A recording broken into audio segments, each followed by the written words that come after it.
kababayan today, ang kauna-unahan at kaisa-isang pang-araw-araw na produksyon para sa ating mga kababayan dito sa Amerika. This is your show. This is our show. Kailangan po natin, we have to own this. And another thing that we have to own is this age-old tradition here in Southern California. That is the Festival of Philippine Arts and Culture. On Monday, September 2nd, we'll be airing a full feature on FPAC and FilAm Arts. So, ang nakaraan, ang kasalukuyan at ang kinabukasan. Saan po ba nagsimula ang FPAC? Ano po bang nangyayari sa kasalukuyan? And also, what's ahead for FPAC? They have a very exciting project, and I am excited about it, and you shouldn't miss that. And we have the details for you on Monday here on our program. But meanwhile, also, as we talk about the present or the present times for FPAC, I got to interview the Deputy Director of FilAm Arts, Ben Biscocho, where he talked to us about the impact that FPAC is making in our community. We have with me a very young community advocate in Ben Biscocho, Deputy Director of FilAm Arts. Hello and welcome to Kababayan. Thank you for having me. So earlier, you see, the thread that we're doing right now is the past, present, and future of FPAC, because 22 years, you know, there's a lot of history, but then at the same time, what is the now? What's going on with FPAC now? So now we're trying to cover, you know, all parts of the Filipino and Filipino American community. So everything from traditional, traditional dances, traditional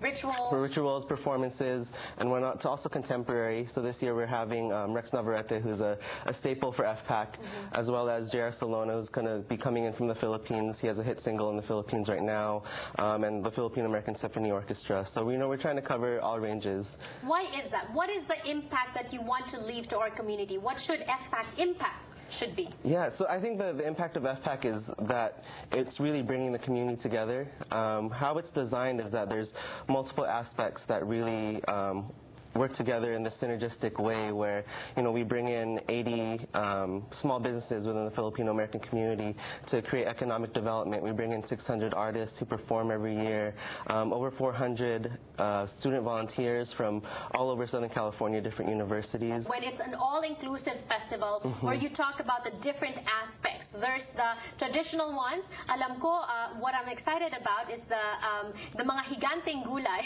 I covered that before when I was starting out here in LA, and also you have different performances, different artists, and I love that you're pushing economic development. Yes, definitely. And I think also a big impact that we want to create is, you know, each year we involve 6 to 10 students to go through internships that we have. So we're starting to create leadership development, and also give them a hands-on experience to really producing this festival, what it takes to put on such a big event, you know. I love that we're making an effort to train the young Filipino American, second, third, fourth generation, because that's what we need. They will be the ones inheriting this from us, and they will be the ones continuing the tradition.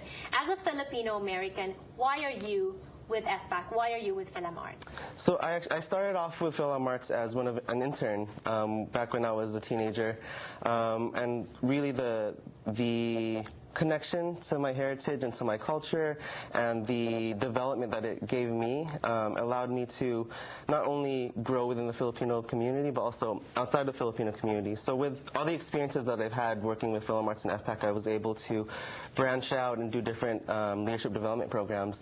But then through doing those programs, you know, it was constantly in my head, why am I one of the only Filipinos like in this program?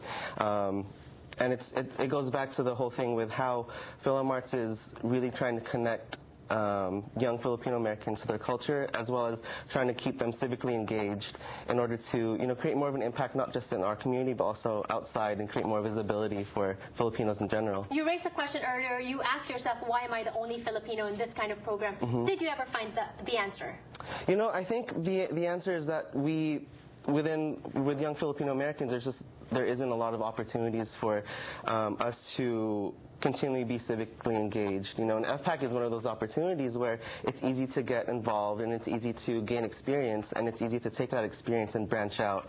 And if there were more opportunities for young Filipino Americans, like the leadership development that the festival provides, I think, you know, we'd be able to branch out even more. And I think celebrating the Filipino culture makes us realize and appreciate the beauty. Myself as an immigrant, I know of the culture a little bit, of the traditions, because I grew up in the Philippines and we celebrated all that. But having been born here, I can just only imagine that there's not too many resources to do that. And when we celebrate it in a way that FPAC does, then we form an appreciation, and then we're more engaged. Yeah, definitely. And then we want to be involved, right? Yeah, definitely. And there's so many different aspects that I didn't know about before I started working with FPAC, like Kababayan, the Kababayan pavilion that we have, seeing the seniors pavilion, and like you mentioned, the big vegetables that we have, and being able to engage with different generations of Filipino Americans. So if there's one word, and preferably Tagalog, that's beautiful about FPAC, ano yun? Let's see. I'm going to give you 3 words, okay. and that's our theme for this year. It's pagugnay, pagbabago, and paglago. Pagugnay, which is connectivity, pagbabago, change, paglago, development. That is the future of FPAC. Make sure you catch our full special on Monday, September 2nd, dito po sa Kababayan LA, or Kababayan Today, as we talk about the past of FPAC. Paano po ba ito nagsimula? It's a very inspiring story. Also, we're going to be talking about the future of FPAC, particularly a project called Ang Saysay. Kasama po dito yung mga kwento, mga chismisan, anting-anting, agimat, mga kwento ni Lola Basyang. It's so exciting. If you want to learn more about the rich culture and tradition of the Filipino people, catch us on Monday as we talk about FPAC sa Kababayan Today. Meanwhile, when we return on the show, let's talk about lumpia. Don't go away.